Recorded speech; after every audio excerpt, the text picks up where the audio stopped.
মুনাফিক কাপুরুষ কোথাকার, বলেন, আপনি বুকে হাত দিয়ে বলেন আমি কবরে 3টা প্রশ্নের উত্তর দিতে পারবো। আল্লাহে আল্লাহর কসম, যারা মুহাম্মাদের আদর্শকে কবর দিয়ে এই কুফরি রাজনীতির উপরে বিশ্বাস হবে, আল্লাহে আল্লাহর কসম, এরা কবরে প্রশ্নের উত্তর দিতে পারবে না, পারবে না, পারবে না, আল্লাহে পারবে না, আল্লাহে পারবে না, আল্লাহে পারবে না। কেন? আমার একমাত্র সত্য নেতা মুহাম্মদ সাল্লাল্লাহু আলাইহি ওয়াসাল্লাম, আর আমি যার আদর্শ মেনে চলবো তার নাম হচ্ছে মুহাম্মদ সাল্লাল্লাহু আলাইহি ওয়াসাল্লাম। কাপুরুষ, তোমাকে আবার পড়াশোনা করতে হবে। এই ডেমোক্রেসি হলো আব্রাহাম লিঙ্কন খ্রিস্টান মানুষ, তার মতবাদ মানো কেন? আমি মুসলিম, আমি মানবো মুহাম্মদ সাল্লাল্লাহু আলাইহি ওয়াসাল্লামের মতবাদ। আল্লাহে আল্লাহর কসম, এই ইহুদি খ্রিস্টানের বস্তা পচা মতবাদ, এই গণতন্ত্র, এই সেকুলারিজম, এই ন্যাশনালিজম, এই ক্যাপিটালিজম, এই পুঁজিবাদ, এই সমাজতন্ত্র, এই গণতন্ত্রের মাধ্যমে কোশ্চিনকালেও বিগত সরকার কেন, বর্তমান সরকার কিয়ামত পর্যন্ত যদি এই গণতান্ত্রিক পদ্ধতিতে বাংলাদেশে নেতা নির্বাচিত হয়, আল্লাহে আল্লাহর কসম লিখে নেন, কিয়ামত পর্যন্ত বাংলাদেশে কোনোদিন শান্তি প্রতিষ্ঠিত হবে না, হবে না, হবে না ইনশাআল্লাহ। বাংলাদেশে তো 95% মুসলিম, বলতে পারেন না বুকে সাহস নেই? আপনি কি কাপুরুষ হয়ে গেলেন? আপনি কি বলতে পারেন না যে বাংলাদেশে আমরা ইসলামী খেলাফা চাই? এই যুবকেরা, ছাত্ররা, তোমরা শোনো, তোমরা আন্দোলন করেছো, জীবন দিতে শিখেছো, এই কথা মানে তোমরা যদি ওই আন্দোলনটা ইসলামের উপরে করতে, বাংলাদেশে আজকে আমরা ইসলাম দেখতে পেতাম। আপনাকে আমরা 5 পয়সা দাম দিই না এই ইহুদি খ্রিস্টানের তৈরি করা মতবাদ। মৃত্যুকে 1 সেকেন্ডের জন্য ভাবিনি, কিয়ামত পর্যন্ত ভাববো না।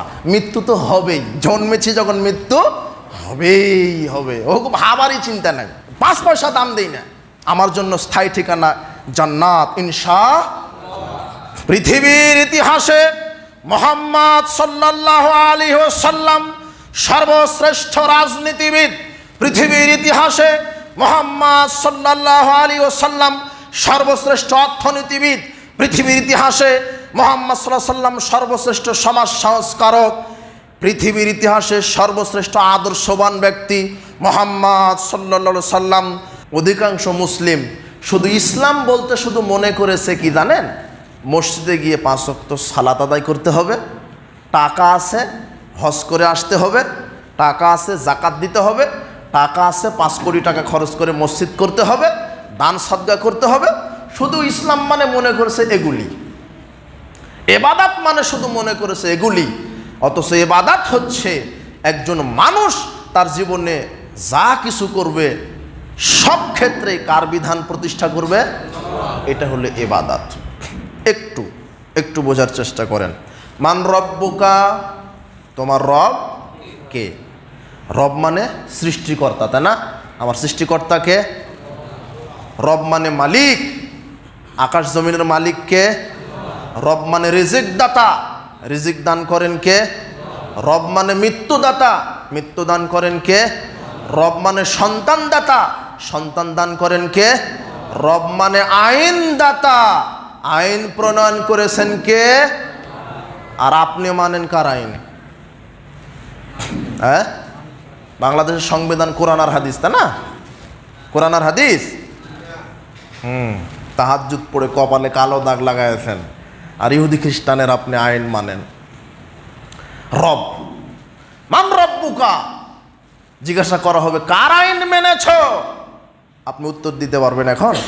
হ্যাঁ, এই দুনিয়াতেই আপনি আদালতে কি একটা বিচার দিতে, সালিশ করতে গেছেন, কোথায় কোথায় যায় মানুষ? আদালতে। জিজ্ঞাসা করে কোন দল করেন, তাই না? করে না? বোঝেননি মনে হয়। যদি বলেন যে হ্যাঁ আমি এই দল করি, আর ওই দল যদি স্ট্যান্ডিং ক্ষমতায় থাকে, তাহলে বিচার কার দিকে? হ্যাঁ, ঠিক আছে। আর যদি বলেন যে আমি বিপরীত পার্টি করি, কি দোষী না হলেও ফাঁসিতে ঝুলাবে আপনাকে, তাই না? অন্তত তো আয়না ঘরে দিবে। বুঝেননি কথা? বুঝেছেন না? এখনো ভয় করেন নাকি? ওরা আপনাকে মারবে একবার, কয়বার? আয়না ঘরে দিবে, ফাঁসিতে দিবে, পুড়িয়ে দিবে, কয়বার? একবার। আর আল্লাহকে মারবে কয়বার?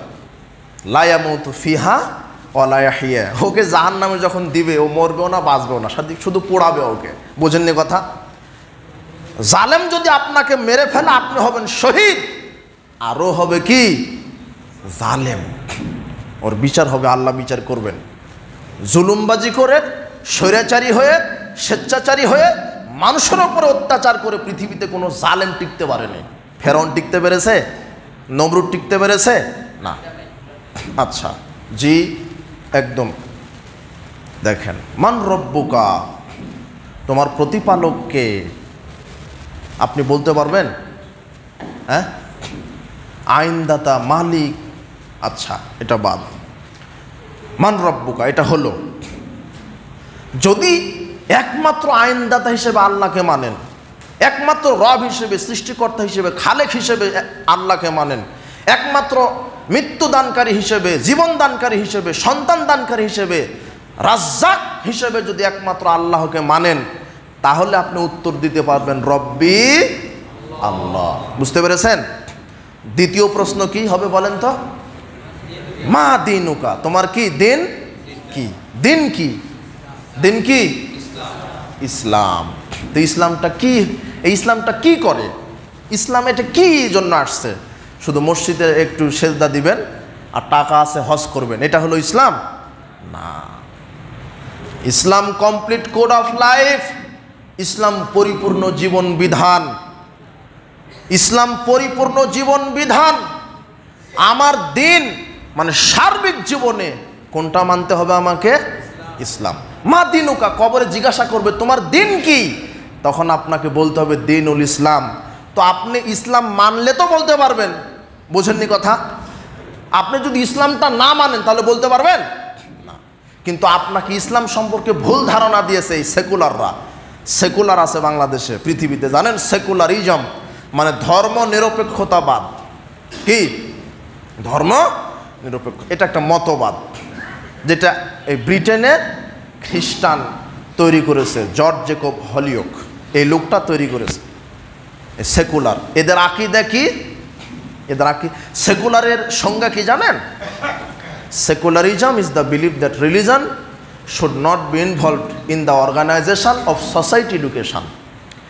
সেকুলারিজমের মূল থিওরিটা হচ্ছে যে যারা সেকুলার, আর বাংলাদেশে এই সেকুলার রাজনীতি চলছে, এদের আকীদা যে শিক্ষা ব্যবস্থায় ধর্মকে ঢুকানো যাবে না, সমাজে ধর্মকে ঢুকানো যাবে না, কোনো সংগঠনে ইসলাম ঢুকতে পারে না।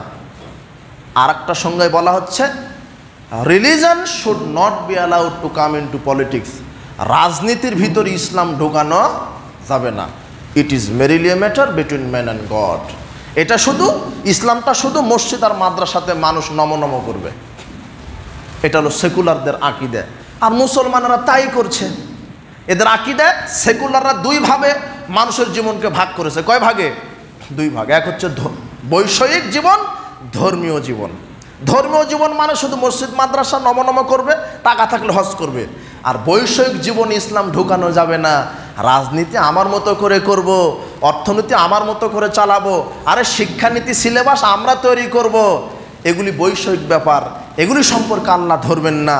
আমি চাকরি করব, ডাক্তারি করব, ইঞ্জিনিয়ারিং করব, হ্যাঁ, আমি জেনা করব, মদ পান করব, অত্যাচার করব, জুলুম করব, মুনাফাকুরি করব, জুলুমবাজি করব, এগুলি দুনিয়াবি ব্যাপার, এগুলি ধরবে না। শুধু সালাত সিয়ামের ব্যাপারে ধরবে। এই আকীদার এক শ্রেণীর এই নাস্তিকেরা বাংলাদেশকে দেশ স্বাধীনের পর থেকে অধিকাংশই এরাই শাসন করেছিল। তাই তো দেখা যায় 14 বার হজ করে, 1000 কোটি টাকা দুর্নীতিও করে এরা। বুঝেননি কথা? 14 বার হজ করে এসেছে, 14 জন নারীর সাথে জেনারও সম্পর্ক আছে। এদের আকীদা বিশ্বাস এই, যেই আল্লাহ সালাতের বিধান দিয়েছেন ওই আল্লাহ অর্থনীতিরও বিধান দিয়েছেন। যেই আল্লাহ হজের বিধান দিয়েছেন সেই আল্লাহ রাজনীতি করবেন কিভাবে তার বিধান দেননি? আপনার স্রষ্টাকে। তাহলে আপনার জীবনে কোনটাতে কল্যাণ অকল্যাণ এটা জানবেন কে? কোরআন হাদিসের বাহিরে কোনো সত্য, কোনো হক, কোনো কল্যাণ নাই। রাসূল সাল্লাল্লাহু আলাইহি ওয়াসাল্লামের আদর্শ ব্যতীত, রাসূল সাল্লাল্লাহু আলাইহি ওয়াসাল্লামের নীতির বাহিরে কোনো নীতি নেই, রাসূলের আদর্শ ব্যতীত কোনো আদর্শ নেই। অথচ আপনি বলছেন আমার রক্তে অমুক নেতার আদর্শ আছে। কাপুরুষ! আমার নেতাকে, হ্যাঁ? তৃতীয় প্রশ্ন করা হবে মান নাবিউকা, তোমার নবীকে, না বলা হবে তোমার নেতাকে বলা হবে? হ্যাঁ, বুঝে শুনে উত্তর দেন।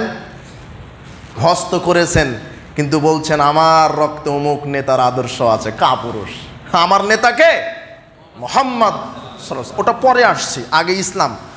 দ্বিতীয় প্রশ্ন বলা হবে তোমার দিন কি, তাই না? দিন হচ্ছে বলবেন কি? ইসলাম। তো ইসলাম মানলে তো বলতে পারবেন, বুঝেননি? আল্লাহ সুবহানাহু ওয়া তাআলা বলছেন ইন্নাদ-দীনা ইনদাল্লাহিল ইসলাম, আমার নিকটে মনোনীত জীবন ব্যবস্থা ইসলাম। ওয়া মা ইয়াবতাগি গায়রাল ইসলামি দীনান ফালা ইকবালা মিনহু ওয়া হুয়া ফিল আখিরাতি মিনাল খাসিরিন। যারা ইসলাম ব্যতীত অন্য কোনো মতবাদ মানবে তাদের কিছু আমল আমি কবুল করব না, তাদেরকে বিচার মাঠে জাহান্নামে আমি শাস্তি দিব, তারা ক্ষতিগ্রস্তদের অন্তর্ভুক্ত হবে।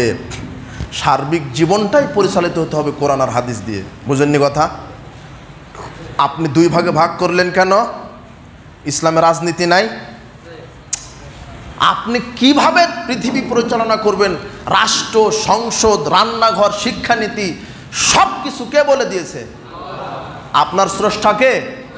আল্লাহ। তো আপনার কোনটাতে করলেন না করলেন এটা জানে কে? আল্লাহ।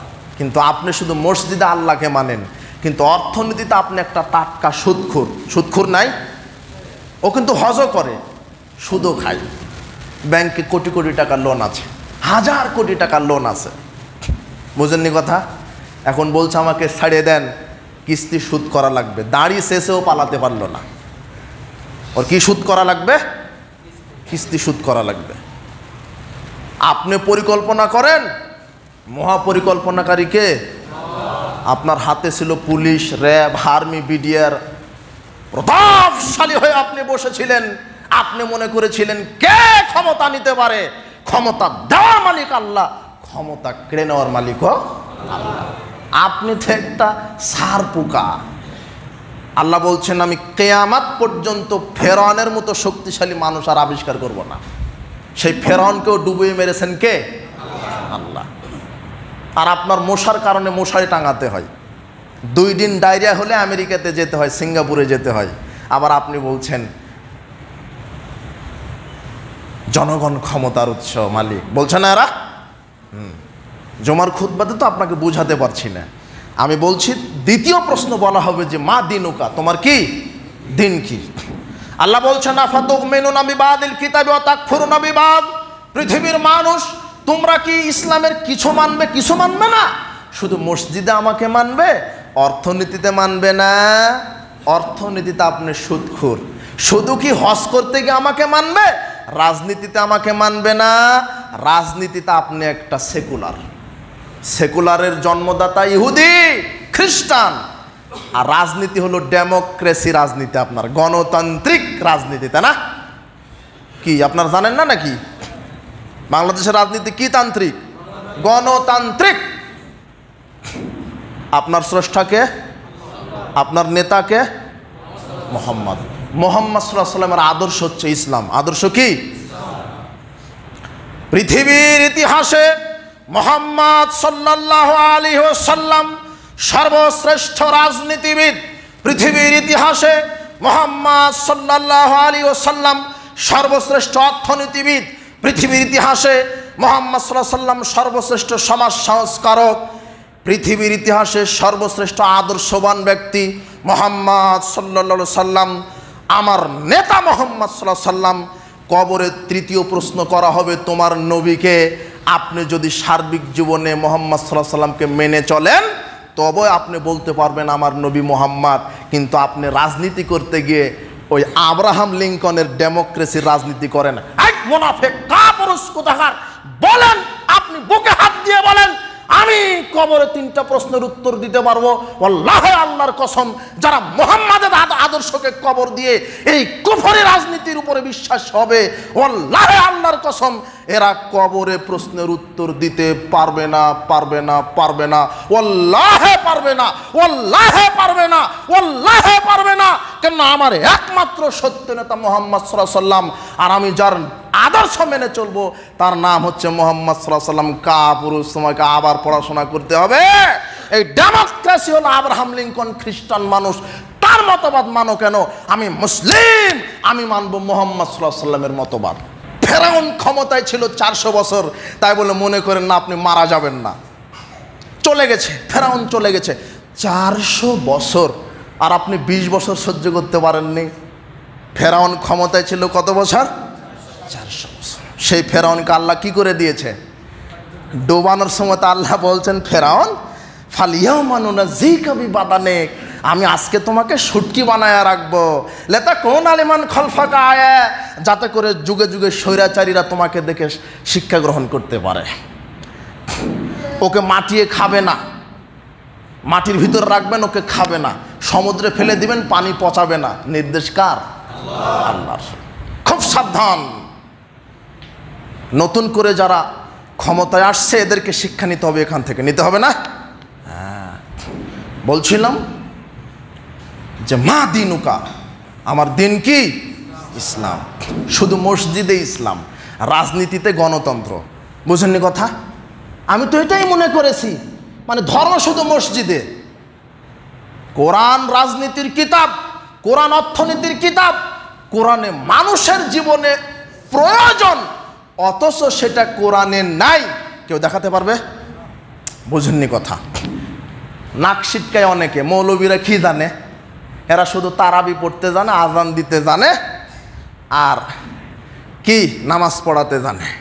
মৌলবীরা কি জানে? বসো, তোমাকে হলুদ পেশাব করায় ছাড়া দেবে মৌলবীরা। হলুদ পেশাব, শুধু পেশাব না, ইংরেজি জানো তাই না? মৌলবীর কাছে আসো, ইংরেজি পড়াবে তোমাকে। এই বেটা, আপনি তো অহংকার করছেন আমি ইংরেজি জানি। আমার ছেলে ইংলিশ মিডিয়ামে পড়ে, অজু জানে না। আমার ছেলে, আমার মেয়ে ইংলিশ মিডিয়ামে পড়ে, আপনার ছেলে ইংরেজি জানে, কিন্তু মাদ্রাসার ছেলে ইংরেজিও জানে, আরবিও জানে না। বোঝা গেল না মনে হয়? আরে আরবি তো জানে জানে, উর্দুও জানে, আরে উর্দু তো জানে জানে, ফার্সিও জানে। একেবারে হলুদ পেশাব করে ছেড়িয়ে দিবে। অর্থনীতি শিখাবে, আসো। অর্থনীতির কিতাব তুমি পড়োনি, আলেম পড়েছে। অর্থনীতির কিতাব কোনটা? কোরআন। কেমিস্ট্রি জানো? আসো আলেমের কাছে। কেমিস্ট্রির কিতাব কোনটা? কোরআন। তোমাকে শিখিয়ে দিবে। কি শিখবা তুমি? কোরআন কার কালাম? তোমার স্রষ্টাকে। তুমি তো জিরো বিদ্যা শিখেছো। সর্বপ্রথম যে 1 পাস করেছে তার শিক্ষক কে? হ্যাঁ, বলতে পারবেন না? সর্বপ্রথম পৃথিবীতে যে 1 পাস করেছে তার শিক্ষক কে? 0 পাস। কি পাস? বুঝেননি কথা? সর্বপ্রথম যে ক্লাস 10 পাস করেছে তার শিক্ষক কে? 9 পাস। তার মানে আপনার শিক্ষাটা দুনিয়াতে শুরু 0 থেকে। আর আমার নেতা মুহাম্মদ সাল্লাল্লাহু আলাইহি ওয়াসাল্লাম বলছেন, ইন্নামা বুইসতু মুআল্লিমান, আমি আল্লাহর পক্ষ থেকে প্রেরিত হয়েছি মানব জাতির শিক্ষক হিসেবে। আর আমি তোমাদেরকে যেটা পড়াই সেটা কার কালাম? আল্লাহর কালাম। কি নিবে এখানে? অর্থনীতি, সমাজনীতি, রাজনীতি, আবহাওয়া, কেমিস্ট্রি, ফিজিক্স, বায়োলজি, রাজনীতি সব আছে। আপনি জানেন না তাই কোরআনের ক্ষমতা। আপনি শুধু মনে করেছেন কোরআন ওই রমজান আসলে শুধু খতম দিতে হয়। ওকে সংসদে বসায় দেখেন, একজন জেনাকারের বাচ্চা টিকে থাকতে পারবে না। সংসদে বসায় দেখেন কোরআন, এই দুর্নীতিবাজ ঘুরতে পারবে না। যারা হত্যার বদলে হত্যা, খুনের বদলে খুন, চোখের বদলে চোখ। অবাক! আইন আছে দেশে, আইনের বাস্তবায়ন নাই। তুমি কোন দল করো? এই দল, ঠিক আছে, যা 10টা খুন করো, আমরাই তো ক্ষমতায়। এই জন্যই বিচারের মাঠ। ক্ষমতা কয় প্রকার তোমাকে দেখিয়ে দিবে। বলছিলাম মা দিনুকা, তোমার দিন কি? আপনি যদি সার্বিক জীবনে ইসলামকে মানেন তবেই বলতে পারবেন। কিন্তু আপনি শুধু মসজিদে মানেন আল্লাহকে, রাজনীতিতে মানেন না, গণতন্ত্র মানেন, তাই না? গণতন্ত্র অনেকে চাপের মুখে মানছেন, আবার অনেকে বলছেন হ্যাঁ ঈমান ভঙ্গের আরেকটা কারণ, যদি কেউ বিশ্বাস করে যে ইসলামের চাইতে মানবরচিত বিধান উত্তম, তাহলে তার ঈমান কি হয়ে যাবে? শেষ। গণতন্ত্র আল্লাহ প্রদত্ত না মানুষের? গণতন্ত্র আর ইসলামের মধ্যে পার্থক্য দেখবেন। গণতন্ত্র হচ্ছে মানুষ প্রদত্ত জীবন বিধান। গণতন্ত্র কি প্রদত্ত?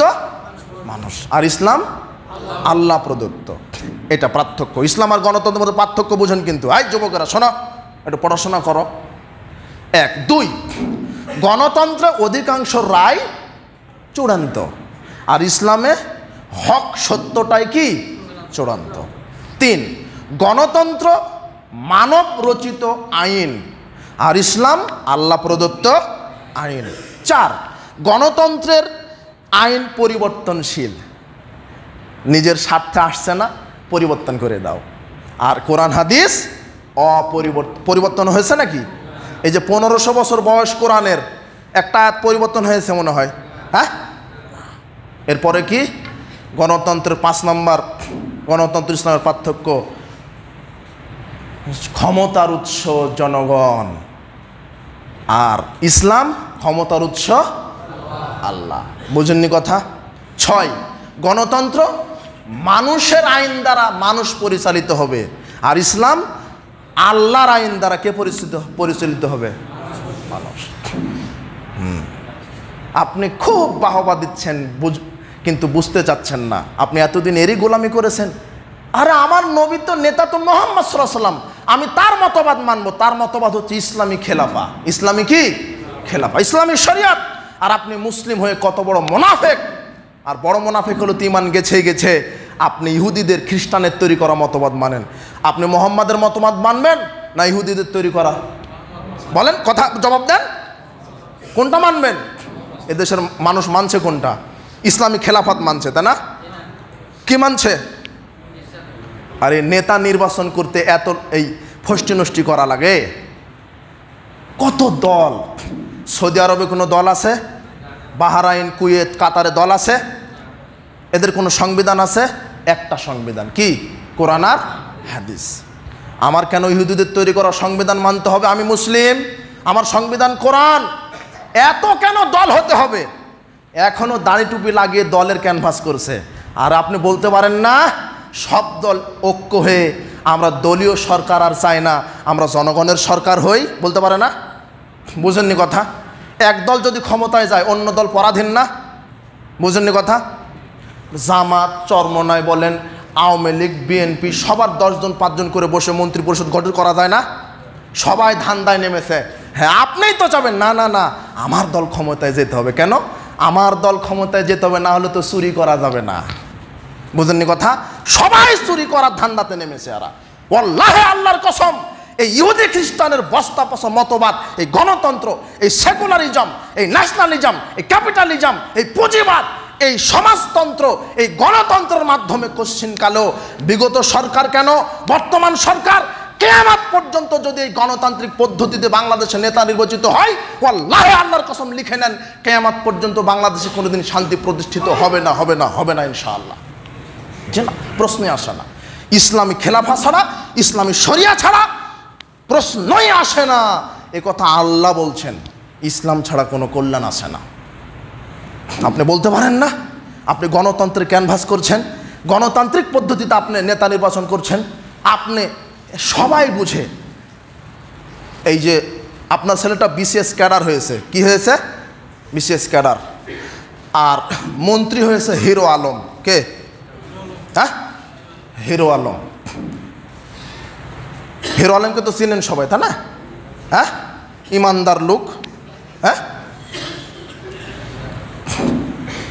আর আপনার ছেলে বিসিএস ক্যাডার। বলেন তো কে কাকে স্যার বলবে? হ্যাঁ, হিরো আলমকে স্যার না বললে বিসিএস ক্যাডার চাকরি থাকবে না আপনার। Sir sir sir sir sir sir sir sir sir sir sir sir sir sir sir. বুঝেননি কথা? কয়েকদিন আগে, আল্লাহ ক্ষমা করো, বিসিএস ক্যাডার কাকে বলে জানেন? যদি হিরো আলমের মতো এই লুচ্চা, এই যত সিনেমাখোর, গাঁজাখোর, এরাই তো ক্ষমতায় ছিল এতদিন, সংসদে গান গায়, ওকে স্যার বলা লাগবে। বুঝেননি কথা? এই খুঁটিটা মদিনা বিশ্ববিদ্যালয় থেকে পাশ করেছে। এই খুঁটিটা কোথায় থেকে? মদিনা। আর এই খুঁটিটা হলো মুচি। মুচি চিনেন তো মনে হয়? মুচি চিনেন? কি কি করে?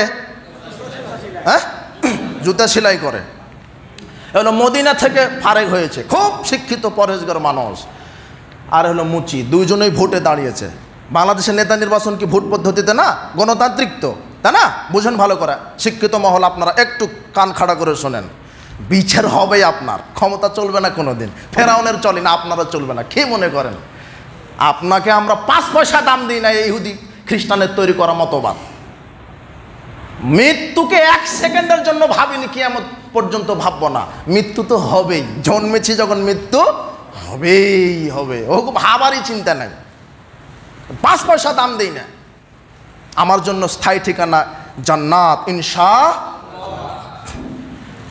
এই খুঁটিটা মদিনা বিশ্ববিদ্যালয়, এই খুঁটিটা মুচি দুজনে ভোটে দাঁড়িয়েছে। ব্যালট বক্সে ভোট পড়ছে।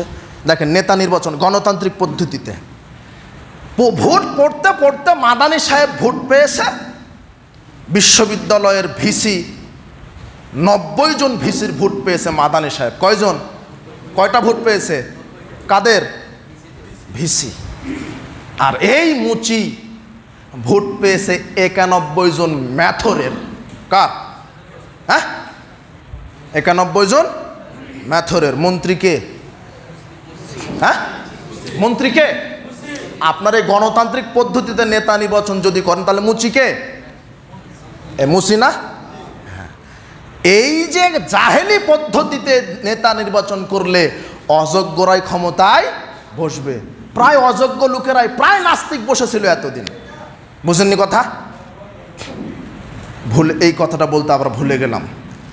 অযোগ্য লোকেরাই কি এই গণতান্ত্রিক পদ্ধতি ভোটার পদ্ধতিতে যদি নেতা নির্বাচন করেন তাহলে যোগ্য লোক ক্ষমতায় যাবে না অযোগ্য লোক? আজকে যদি এই যে এখন অন্তর্বর্তীকালীন সরকার বলছেন, তাই না? ইনি যদি বলেন যে আগামীকালই নির্বাচন দেওয়া হলো, তাহলে আপনি 200কে দেখবেন যেই লাউ সেই কদু, কোনো পার্থক্য নাই। মুদ্রার এই পিঠ আর এই পিঠ। ইসলামী খেলাফত মানেন? বাংলাদেশে তো 95% মুসলিম, বলতে পারেন না বুকে সাহস নেই? আপনি কি কাপুরুষ হয়ে গেলেন? আপনি কি বলতে পারেন না যে বাংলাদেশে আমরা ইসলামী খেলাফত চাই? এই যুবকেরা, ছাত্ররা, তোমরা শোনো, তোমরা আন্দোলন করেছো, জীবন দিতে শিখেছো, এই কথা মানে তোমরা যদি ওই আন্দোলনটা ইসলামের উপরে করতে, বাংলাদেশে আজকে আমরা ইসলাম দেখতে পেতাম। তবে ইনশাআল্লাহ তাওহীদের পক্ষে যেদিন গণবিপ্লব হবে সেদিন কেউ ঠেকাতে পারবে না, এটা আমরা বিশ্বাসী। হবে ইসলাম প্রতিষ্ঠিত। শোনেন, আপনার এই গণতান্ত্রিক এই কাল্পনিক বস্তাপচা মতবাদ, এই কাল্পনিক পদ্ধতিতে নেতা নির্বাচন করতে গিয়ে অযোগ্য লোককে বসালেন। আজকে যদি এদেশের সরকার বলে গণতান্ত্রিক পদ্ধতিতে, এই ভোটাধিকার পদ্ধতিতে নেতা নির্বাচন হবে, তাহলে আপনি ওই যেই লাউ সেই কদু দেখতে পাবেন। কিন্তু ইসলাম শেষ করে দেব, 25 শেষ করে দেব। কিন্তু ইসলাম চাই নেতা নির্বাচন সিলেকশনের মাধ্যমে। কিসের মাধ্যমে? আর আপনি চাচ্ছেন ইলেকশন। সিলেকশন কি? বাছাই করা। বাছাই মানে নেতা নির্বাচন করতে এত সময় লাগবে না তো, 1.5 মাস 2 মাস ক্যানভাস করা লাগবে না, ওকে মেরে দিতে হবে না, গুম করা লাগবে না। এখন নাকি একটা মেম্বার হতে গেলে 1 কোটি টাকা খরচ করা লাগে। তাহলে ও যদি মেম্বার হয়, ও আগে ব্রিজ করবে না 5 কোটি খাবে আগে? ও ধান্দাতেই থাকবে যে 1 কোটি টাকা খরচ করে মেম্বার হয়েছি। বুঝেননি কথা? তবে যদিও এইবারে অনেক নেতা নেত্রী ব্যবসায় লস খেয়েছে, যারা নতুন মন্ত্রী হয়েছিল, তাই না? ওরা তো ওই ধান্দাতেই নেমেছিল। হ্যাঁ, আচ্ছা শোনেন, কিন্তু সিলেকশন হলে বাংলাদেশের 10 জন জ্ঞানীগুণী ব্যক্তি একত্র হয়ে বলে দিবে, না আমরা অমুককে নেতা হিসেবে দেখতে চাচ্ছি। সময় লাগবে? আর সিলেকশনের মাধ্যমে যোগ্য নেতা নির্বাচন হবে না? হবে। এটাই হচ্ছে ইসলামী খেলাফা, এটাই হচ্ছে আদর্শ। কাজেই একটু বলার সময় এসেছে, একটু বলতে দিবেন না? একটু বুঝেন, না বললে তো বুঝবেনও না। ইসলাম নেতার পরিবর্তন চায় না। ওই আওয়ামী লীগ ক্ষমতায় থাক, কোনো আপত্তি নাই, নেতার পরিবর্তন চায় না ইসলাম। ইসলাম চায় নীতির পরিবর্তন। কিসের পরিবর্তন? নীতির। আওয়ামী লীগ আওয়ামী লীগের ওই কি শেখ হাসিনার ছেলের নাম কি? জয়। আসুক, ওই দেশের প্রধানমন্ত্রী, ইসলাম ভিত্তিক লেবাস হবে, 5 ওয়াক্ত সালাত। যেহেতু বাংলাদেশ কি প্রধান দেশ? মুসলিম প্রধান দেশ। 5 ওয়াক্ত সালাত কায়েম হবে। বলে দিবে যে না, আমি মন্ত্রী পরিষদ গঠিত করবো আলেম ওলামা দ্বারা। বুঝেননি কথা? দুর্নীতিবাজারা দেশপ্রেমিক হতে পারে না, দেশদ্রোহী হবে এরা। জি, আলেম ওলামারা সংসদে বসবে, আর সংবিধান থাকবে কোরআন আর হাদিস। ওই জয় ক্ষমতায় চালাক, কোনো আপত্তি আছে? বোঝেননি কথা? কোনো নেতার পরিবর্তন আমরা চাই না, উনিই থাক, আপনিই থাকেন। কিন্তু ইসলামের আকাঙ্ক্ষা, মুসলিমদের আকাঙ্ক্ষা, নেতা হবে এদেশের আলেম ওলামা, সংবিধান হবে কোরআন আর হাদিস। এক শ্রেণীর নাস্তিকের আবার বলবে তাহলে হিন্দুদের কি হবে? বোঝেননি কথা? মানে মায়ের সে মাসির দরদ কি বেশি। তাহলে তো আমার বউকে ল্যাংটা করে ঘুরাতে পারবো না। দেখছেন খান্নাস?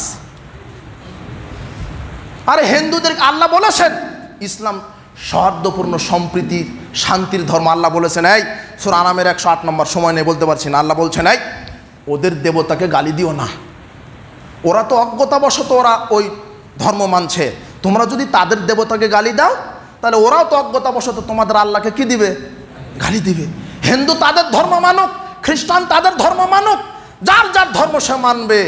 যেহেতু মুসলিম সংখ্যাগরিষ্ঠতার দেশ, সংবিধান হবে কোরআন আর হাদিস, আর রাষ্ট্র হবে ইসলামী খেলাফা।